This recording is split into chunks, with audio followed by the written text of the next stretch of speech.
মঞ্চে উপস্থিত সুধী সজ্জন এবং আমার সামনে বসে থাকা ভক্তিমতী মায়েরা এবং দাদারা, আপনাদের প্রত্যেককে যথাযোগ্য সম্ভাষণ জানাই। পরম প্রেমময় শ্রী শ্রী ঠাকুরের রাজুল চরণে সর্বাঙ্গীন কুশল মঙ্গল প্রার্থনা করি। এতক্ষণ মুগ্ধ হয়ে শুনছিলাম আচার্যদেবের আশীর্বাদ। আশীর্বাদ মানে কিন্তু অনুশাসনবাদ। তুমি ভালো হও, ঠাকুর বলছেন। এই আশীর্বাদের অর্থ হচ্ছে যা করলে ভালো হয় তুমি তাই করো। সে আচার্যদেবের আশীর্বাদ বা অনুশাসনবাদ তিনি আমাদের মধ্যে ছড়িয়ে দিলেন। আমরা ইলেকট্রিফাইড হলাম।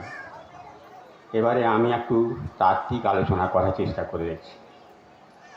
ঠাকুর এক জায়গায় বলছেন, মানুষগুলোকে দেখলে আমার খুব কষ্ট হয়, মনে হয় সব থেকেও যেন নিরাশ্রয়। বোধ এত ক্ষীণ যে কোনো ব্যাপারে কোনো সঠিক সিদ্ধান্তই নিতে পারে না। আজকালকার যুগে তাই হয়েছে না? দেখলে খুব, আমাদেরকে দেখলে তার কষ্ট হতো। আশ্রয় থেকেও যেন নিরাশ্রয়, আর বোধ এতই ক্ষীণ যে কোনো ব্যাপারে সঠিক সিদ্ধান্ত নিতে পারে না। মানুষের জীবনে সবচাইতে দুর্বিপাক তখনই নেমে আসে যখন বুদ্ধি বিপর্যয় হয়। অর্থাৎ যে সময়ে যে কাজটা যেভাবে করা উচিত সেই সময়ে সেই কাজটা যদি অন্যভাবে করে ফেলি তাহলে জীবনে ভাগ্য বিপর্যয় আসে। তাই তিনি বললেন সঠিক সিদ্ধান্ত নিতে পারে না। তিনি এক জায়গায় লিখছেন, দয়ালের কাছে আমার একান্ত প্রার্থনা, তোমাদের সত্তায় অস্খলিতভাবে স্বস্তি বসবাস করুক, অন্তঃকরণে তৃপ্তি বসবাস করুক, বাহুতে অস্খলিতভাবে শক্তি বসবাস করুক, আর মস্তিষ্কে বসবাস করুক বোধ বিনায়িত ধী। আমাদের দয়াল তো তিনি আবার তাঁর দয়ালের কাছে আমাদের জন্য প্রার্থনা করছেন। প্রথম কি? তোমাদের সত্তায় অস্তিত্বে অস্খলিতভাবে স্বস্তি বসবাস করুক।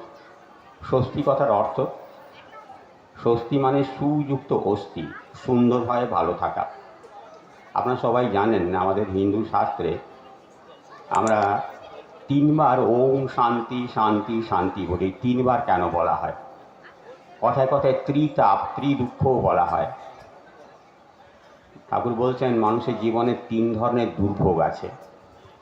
একটা হচ্ছে আধ্যাত্মিক দুর্ভোগ, অর্থাৎ আর মন শান্ত নেই, সবসময় মন ছটফট করছে। এই যে এখানে আপনারা বসে আছেন, কজন বুকে হাত দিয়ে বলতে পারেন যে মনটা স্থির আছে, মনে শান্তি নেই? দ্বিতীয় হচ্ছে আধিভৌতিক দুর্ভোগ। আধিভৌতিক দুর্ভোগ মানে, আধিভৌতিক মানে ভূমিকম্প, অগ্নুৎপাত, বন্যা ইত্যাদি যেগুলো ঘটছে, মহামারী, সবসময় এগুলোর জন্য মন টেনশন হয়ে আছে, কখন কোনটা ঘটবে। আর তিন নম্বর হচ্ছে আধিদৈবিক দুর্ভোগ, যেটা এখন পশ্চিমবাংলায় সবচেয়ে বেশি করে গোটা ভারতবর্ষে ঘটছে।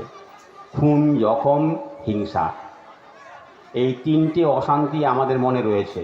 যখনই আমরা ওম শান্তি শান্তি শান্তি বলি তখন ঠাকুরের কাছে প্রার্থনা করি, দয়া করে আমার মনে সান্ত্বনা দাও, শান্তি দাও, আমাকে প্রাকৃতিক বিপর্যয়ের হাত থেকে রক্ষা করো, রাস্তায় বেরিয়ে আমার ছেলেটা বা মেয়েটা যেন নিরাপদে ঘরে ফিরে আসতে পারে, রাস্তায় কোনো হিংসার বলি না হয়ে যায়। তারপরে এই জন্য আমাদের জন্য স্বস্তি প্রার্থনা করছেন। তারপর বললেন তোমাদের অন্তঃকরণে তৃপ্তি বসবাস করুক। তৃপ্তি মানে তৃপ ধাতুর থেকে আসছে, টেনশন মুক্ত মন। টেনশন মুক্ত মন কখন হয়? যখন অসতের সাথে লড়াই করার মতো আমার মনে শক্তি জন্মায়। দেখবেন মানুষের জীবনে বিভিন্ন সময়ের দুর্বলতা আসে। সত্যানুসরণ শুরুই হচ্ছে সর্বপ্রথম দুর্বলতার বিরুদ্ধে যুদ্ধ করতে হবে। দুর্বলতা মানে আপনি জানেন এই কাজটা অন্যায় কিন্তু না করে পাচ্ছেন না। মা জানে তার বয়ঃসন্ধিকালের ছেলে বাইরে লুকিয়ে বিড়ি খায়, সিগারেট খায়, নেশা করে, তবু সেই ছেলে যখন মায়ের কাছে টাকা চায় বাবাকে লুকিয়ে মা তাকে দিয়ে দেয়। এটা কি? দুর্বলতা। বয়ঃসন্ধিকালে ছেলেরা মেয়েরা অনেক খারাপ কাজ করে ফেলে, অনুশোচনা হয়, আবার করে। এটা কি? দুর্বলতা। ডাক্তাররা সবচাইতে ভালোভাবে জানেন যে নেশা করলে শরীরের পর খারাপ প্রতিক্রিয়া হয়, তবু দেখা যায় মেডিকেল কলেজের ছাত্রদের মধ্যে নেশা করার প্রবণতা আটকাতে পারছে না। এইটাকে বলে দুর্বলতা। অসৎ নিরোধী পরাক্রমের অভাব। এইটা যখন মনে থাকে না তখনই মনে তৃপ্তি আসে, মানসিক দৃঢ়তা আসে। এই তৃপ্তি মানে এইটাই, এই মনের দৃঢ়তা। এই শক্তি মানে মারামারি করার শক্তি নয়। তাই ঠাকুর বলছেন বাহুতে অস্খলিতভাবে শক্তি বসবাস করুক। শক্তি মানে কি গুন্ডামি করার মতো ক্ষমতা? তা নয়। ঠাকুর বলছেন যে যখনই তোকে প্রবৃত্তি ডাক দেবে, আয় আমার পথে আয়, তখন তুই জোর করে বলবি না আমি তোমার দিকে যাব না, আমি আচার্যর দিকে যাব। এই ক্ষমতা যদি আসে তখনই আমার বাহুতে অস্খলিতভাবে শক্তি রয়েছে। আর বললেন মস্তিষ্কে বোধ বিনায়িত ধী বিরাজ করুক। ধী মানে সঠিক সময়ে সঠিক কাজ করার ক্ষমতা। কিন্তু এগুলো আমি পারি না কেন?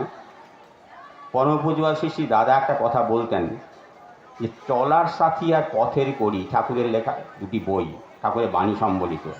এর পকেট সংস্করণগুলো যেমন রাস্তাঘাটে যাওয়ার সময় নিয়ে যাই, বাসে ট্রেনে যেতে যেতে পড়া হয়। এ বলতেন এটা পড়তে পড়তে চলার সাথী সত্যিকারেরই চলার সাথী, আর পথের কড়ি সত্যিকারের পথের কড়ি।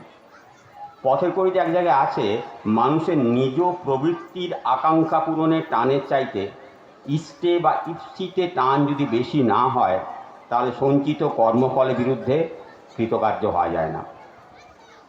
আমার জীবনে যেগুলো আমাকে বারবার বারবার প্রলুব্ধ করছে, তার চাইতে ইষ্টের প্রতি টানটা বেশি হওয়া দরকার। এই যেগুলো বারবার আমাদেরকে প্রবুদ্ধ করে, এগুলোকে বলে প্রবৃত্তি। বৃত্তাকার চলন, থোর বড়ি খাড়া, খাড়া বড়ি থোর, শয়ন ভোজন রমণ, রমণ ভোজন শয়ন। এই জিনিসটা যখন প্রকট হয় তখন তাকে বলে বৃত্তি, বা প্রকট হলেই প্রবৃত্তি। মানুষের জীবনে ক ধরনের প্রবৃত্তি আছে? ঠাকুর রাজ্যে এসে সবগুলো উত্তর পেলাম, একটু মিলিয়ে দেখে নিন। ঠাকুর বলছেন প্রথম প্রবৃত্তি যেটা, সেটা হচ্ছে মানি কমপ্লেক্স, টাকার প্রতি টান। একটি মাকে ঠাকুর বলছেন আমি যদি ঠাকুর না হয়ে টাকা হতাম, তুই বোধহয় আমাকে বেশি ভালোবাসিস। টাকার প্রতি টান কত বেশি আপনারা দেখতেই পাচ্ছেন। এখন পশ্চিমবাংলায় কোথায় যে ঘরে ঘরে কোটি কোটি লক্ষ লক্ষ টাকা বেরোচ্ছে, এই টাকার প্রতি টানে সমস্ত নৈতিকতা আমরা বিসর্জন দিচ্ছি, এই মানি কমপ্লেক্স। এই যুগে দাঁড়িয়ে ঠাকুর বললেন মানুষ আপন টাকা পর, যত পারিস মানুষ ধর। টাকা আপনাকে কি দিতে পারে আর পারে না? টাকা আপনাকে দুগ্ধ ফেননিব শয্যা দিতে পারে, সুন্দর দামি বিছানা, ঘুম দিতে পারে? পারে না। টাকা আপনাকে খুব দামি দামি খাবার দিতে পারে, হজম করার ক্ষমতা দিতে পারে? পারে না। টাকা আপনাকে অসংখ্য স্তাবক জোগাড় করে দিতে পারে, খোসামদির লোক, আপনার বিপদের সময় মানুষ দেবে? দেবে না। তবু আমরা তার পেছনে দৌড়াচ্ছি, এই মানি কমপ্লেক্স। ঠাকুর যার লেখা খুব পছন্দ করতেন, অ্যালেক্সিস ক্যারেল, বললেন man has sunk into indifference towards everything excepting money. টাকা ছাড়া মানুষ গল্প করে না। আমি দীর্ঘদিন কলেজে অধ্যাপনা করেছি, 1972 থেকে 2008, রিটায়ারমেন্টের পরও বিভিন্ন জায়গায় ওনার এই ক্লাস নিতে যাই। দেখতাম সমাজের টপ র্যাঙ্কের বুদ্ধিজীবী দ্বারা তাদের আলোচনার বিষয়বস্তু হচ্ছে যে ডিএটা বাড়লো না কেন, অমুকটা হলো না কেন, ইত্যাদি। শুধু টাকা টাকা টাকা। অথচ আমারই সৌভাগ্য হয়েছে, আমি এমন সব একবারে সন্ন্যাসীর মতো শিক্ষকের কাছে পড়েছি যাদের জীবনে টাকার কোনো স্থান ছিল না, কিন্তু বর্তমানে মানি কমপ্লেক্সটা সবচাইতে বেশি। যদি কাউকে বলা হয় এখনকার দিনেও তুমি 1 টাকা করে স্টোভ বৃদ্ধি করো, যে বাবা 1 টাকা করে মানে আমাকে একজন হিসেব লিখে দিলেন, মানে মাসে 30 টাকা, মানে বছরে 720 টাকা, ইত্যাদি ইত্যাদি করে 360 টাকা ইত্যাদি। টাকার প্রতি আমাদের এই টান, এটা প্রথম কমপ্লেক্স। দ্বিতীয় complex women complex. Women complex মানে আরও সোজা কথায় মানুষের কাম প্রবৃত্তি। গীতায় ভগবান শ্রীকৃষ্ণকে অর্জুন প্রশ্ন করছেন অত্যন্ত উচ্চ স্তরে উঠেও যোগীদের পতন হয় কেন? শ্রীকৃষ্ণ মৃদু হেসে বললেন দুগ্ধমনীয় কাম। এই কাম ঋষিদিকে অধঃপতন করিয়ে দেয়। বিশ্বামিত্ররও তাই হয়েছিল, আরও অনেকেরও হয়েছিল। তবে সাবধান করে দিয়েছে, মানে করে দিয়েছেন যে না, যদি এই ধরনের পতন হয়ও, পরের জন্মে যেটুকু এই জন্য অধীত বিদ্যা সেখান থেকে নিয়ে এসে গ্রো করে। এখনও তাই হচ্ছে, দেখবেন অনেক জায়গাতেই, বিভিন্ন জায়গাতে। ঠাকুর একটা অদ্ভুত কথা বললেন, মঠের যিনি মহান্ত হবেন তিনি বিবাহিত হলে ভালো হয়, অনেক বিকৃতির হাত থেকে রক্ষা পাবেন। মঠের যিনি মহান্ত হবেন তিনি বিবাহিত হলে ভালো হয়, অনেক বিকৃতির হাত থেকে রক্ষা পাবেন। কত দূরদর্শী ছিলেন।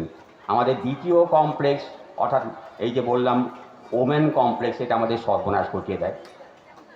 রামকৃষ্ণ পরমহংসদেব বললেন যে কামিনী কাঞ্চন থেকে সাবধান সাবধান, খুব সাবধান থাক। ঠাকুর আরও সহজ করে বললেন, কামিনী থেকে কাম বাদ দিলে বিষ অমৃত হয়ে গেল, মা মাই। কাজে একমাত্র মা শব্দটাই হলেই এই ওমেন কমপ্লেক্সের হাত থেকে বাঁচা যায়, তা না হলে অনেক ওপরে উঠেও অনেকেরই পতন হয়ে যায়। তারপরে কি তৃতীয় কমপ্লেক্স বলেন পাওয়ার কমপ্লেক্স, ক্ষমতার মোহ। ক্ষমতার মোহ, এই যে ক্ষমতার মোহের জন্য যে জিনিসটা হচ্ছে, বর্তমান যুগে যে রাজনীতিটা চলছে শুধুমাত্র ক্ষমতার দ্বন্দ্ব। ঠাকুর বলছেন politics is that which protects, which nurtures and which fulfils, অর্থাৎ পরিরক্ষণ পরিপোষণ যেটা করবে সেটাই পলিটিক্স, এর বাদ দিয়ে যা সেটা পলিউটিক্স, দূষণ নীতি। এখন ক্ষমতা হাতে রাখার জন্য আমরা নির্বিবাদে অনায়াসে মিথ্যা কথা বলছি। টিভি চ্যানেলে যখন নেতাদের বক্তৃতা শুনি আমার মনে হয় হে ধরনী দ্বিধা হও। আজকে এক ধরনের, কালকে এক ধরনের কথা বলা, 1 ঘন্টা আগের কথা পরের ঘন্টায় বিকৃত করে দেওয়া, শুধুমাত্র ক্ষমতা হাতে রাখার জন্য আমরা জঘন্যভাবে দুর্নীতিতে ডুবে যাচ্ছি। এটা আমাদের পরে কমপ্লেক্স। তারপরে কমপ্লেক্স ফুড কমপ্লেক্স, লোভ আমরা সামলাতে পারছি না। যতই বলা হোক না কেন যে নিরামিষ খাদ্য, আমিষ খাদ্য, আমিষের লোভ সামলানো মহা মুশকিল। আমাকে যখন আমার ছেলেরা খুবই ছোট ছিল, তারা যখন নিরামিষ খাওয়া ধরল, আমার পরিবারে আমার আত্মীয়স্বজনের মধ্যে গেল রব উঠে গেল। এইটুকুটুকু বাচ্চা তাদেরকে তুমি নিরামিষ খাওয়াচ্ছ, এই নিরামিষ খাওয়ালে পরে তাদের অ্যানিম্যাল প্রোটিন শরীরে না ঢুকলে ডেভেলপ হবে না, ইত্যাদি ইত্যাদি। আমিষের সপক্ষে যদি একদল ডাক্তার যুক্তি দেন, নিরামিষের সপক্ষেও যুক্তি দেওয়ার অনেক ডাক্তার আছেন। আমি সেই তর্কে যাচ্ছি না, আমার অভিজ্ঞতা দিয়ে কি বুঝেছি। বর্তমানে আমার বয়স 74, 45 বছর বয়সে আমি ঠাকুরের সৎনাম পাই। আমার জীবনের চরম অন্ধকার মুহূর্তে যখন আমার পায়ের তলায় মাটি সরে গিয়েছিল, তাকে ধরে আমি দাঁড়াতে পেরেছি। যেখানে নেওয়ার সাথে সাথেই আমি নিরামিষ খাওয়া শুরু করি। 45 বছর আমি আমিষ সব খেয়েছি, আর এই 45 থেকে 74, 29 বছর আমি নিরামিষ খেয়ে আছি। অতএব আমি বলতে পারবো আমিষ খাওয়া ভালো না নিরামিষ খাওয়া ভালো। তখন অল্পতেই প্রায় বিকেল হলেই একটা মাথা ধরতো, অ্যাসিডিটিতে আসতো, মাইগ্রেনের সমস্যা ছিল। ছেলেরা পড়া জিজ্ঞেস করতে গেলে অ্যাসিডিটি হলে অকারণে বকে দিতাম। সামান্য পরিশ্রম করলেও মনে হতো অনেক পরিশ্রম করেছি। এখন আমি ভুলেই গেছি যে কখন আমার বিকেল হলে মাথা ধরতো বা মাইগ্রেনের সমস্যা ছিল। টুকিটিকি কখনো কখনো হোমিওপ্যাথিক ওষুধ কিছু দরকার হয়, কিন্তু আমি শরীরগত দিক দিয়ে অনেক ভালো আছি এবং আমার রাগ ভাবটাও অনেকটা কমে গেছে, নেই বললেই চলে, ক্রমশ নমিত হচ্ছি। অতএব আমিষের চাইতে নিরামিষ যে ভালো আমি আমার প্রত্যক্ষ অভিজ্ঞতায় বুঝেছি। তবু নেহাত লোভ, এই লোভের জন্যই আমরা এখনও ছাড়তে পারলাম না। তাই দেখা যায় অনেক দীর্ঘদিনের সৎসঙ্গী পরিবার, সেখানেও এখনও ফুড কমপ্লেক্স রয়েছে। আর ছেলেরা খেতে চায় তাই কোনো মতে কম্প্রোমাইজ করে নিয়েছি। তারপরে কমপ্লেক্স যেটা, এটা হলেন ইগো কমপ্লেক্স। ইগো কমপ্লেক্স ও আমার চাইতে বেশি জানে। আমি আজ 40 বছরের পুরানো সৎসঙ্গী, ও আজ 5 বছর মাত্র দীক্ষা নিয়েছে, ও এসে আমাকে একটা সাজেশন দিচ্ছে। এটার হাত থেকে কোনো মুক্তি পাই না। এটা আমরা নিত্য সঙ্গী হয়ে আছি। ঠাকুর বললেন তোমার পরিবেশ অত্যন্ত নির্মম হতে পারে, তুমি অনলি এজেন্ট, একমাত্র কর্তা, যে পারে ওটাকে ডাইজেস্ট করতে, ওটাকে রেজিস্ট করতে এবং ওটাকে অ্যাসিমিলেট করতে। এই যে আমি নিজেও দেখেছি অনেক জায়গাতে যে আমাকে না দেখে না বলে চলে গেল, আমার সাথেই হলে এই আমি এটা হাত থেকে আর মুক্তি পাচ্ছি না। এই সৎসঙ্গ জগতে যারা কর্মীবৃন্দ আছেন তারা অল্প বিস্তর সবাই এই ইগো কমপ্লেক্সের সাথে পরিচিত। এতটা ওপরে ওঠেও আমরা পাচ্ছি না। কেষ্টদা ঠাকুরকে, কৃষ্ণপ্রসন্ন ভট্টাচার্য ঠাকুরকে জিজ্ঞেস করলেন যে মানুষের অনেক উচ্চতে উঠেও কোন কমপ্লেক্স থেকে রেহাই পায় না। ঠাকুর বলেন ইগো কমপ্লেক্স। তারপর একটা ইংরাজি বলেছিলেন, that is the last infirmity of the great soul. That is the last infirmity of the great soul. অনেকটা ওপরে ওঠেও মানুষ ওই কমপ্লেক্সটাকে এড়াতে পারছে না। এই সবগুলোকে যাবে কী করে দূর করে? এই সবগুলোকে দূর করতে পারি যদি আমি ইষ্টের সাথে নিজেকে আবদ্ধ করতে পারি। কেন? ঠাকুর বলেন ইষ্ট is a man with solve complex. ইষ্ট হচ্ছেন তিনি যার সমস্ত প্রকার বন্ধন থেকে তিনি মুক্ত হয়েছেন, কিন্তু তার কাছে পরিপূর্ণভাবে নিজেকে আত্মসমর্পণ করতে হবে। আমরা কি সেটা পারি? ঠাকুরকে ধরেও দুজনে চলে গিয়েছিলেন, আপনারা জানেন তারা। ঠাকুর যাকে খুব ভালোবাসতেন, গোপাল দা বিশ্ববিজ্ঞান কেন্দ্র দেখতেন, এবং দুর্গাচরণ দা, দুর্ঘটনায় তারা চলে গেলেন, ঠাকুরের কথা শোনেননি বলে। ঠাকুর এক জায়গায় বলছেন, আমি এটা বলে আলোচনা শেষ করছি, গোপাল দুর্গাচরণ চলে গেল, মানুষ সেটাই দেখছে, কতজন যে যমের হাত থেকে রেহাই পাচ্ছে তা তো দেখছে না। সে খবর জানেন একমাত্র পরম পিতা। এর পরের লাইনটা বলছি, দয়া করে মন দিয়ে শুনুন। আমাকে হ্যান্ডেল না দিলে আমি কিছুই করতে পারি না, হ্যান্ডেল হাতে পেলে আমি সবার কুস্তি উলটপালট করে দেবো। মন দিয়ে শুনুন, আমাকে হ্যান্ডেল না দিলে আমি কিছুই করতে পারি না, হ্যান্ডেল হাতে পেলে আমি সবার কুস্তি উলটপালট করে দিতে পারবো। নির্বিচারে যে আমার কথা মেনে চলে সে লাখো মূর্খ হলেও মহাজ্ঞানী, আর নিজের খেয়ালে যে চলে সে মহাজ্ঞানী হলেও বাস্তবে পাগল এবং বেকুব। হ্যান্ডেলটা দয়া করে তার হাতে তুলে দিন, নিজের হাতে রাখবেন না, নির্বিচারে তার কথা মেনে শুনুন। এখন তিনি আড়ালে প্রকট নেই, অপ্রকট, তার মূর্তিমান হয়ে আমরা মুক্ত হয়ে আছেন আচার্যদেবের মাধ্যমে। অতএব তিনি আমাদেরকে যা বলছেন কোনো প্রশ্ন নয়, কোনো যুক্তি নয়, কোনো অজুহাত নয়, নির্বিচারে সেটা মেনে চলুন, দেখবেন তিনি আমাদেরকে সকল বিপদ থেকে রক্ষা করছেন। আপনাদের প্রত্যেকের মঙ্গল প্রার্থনা করি। জয় গুরু।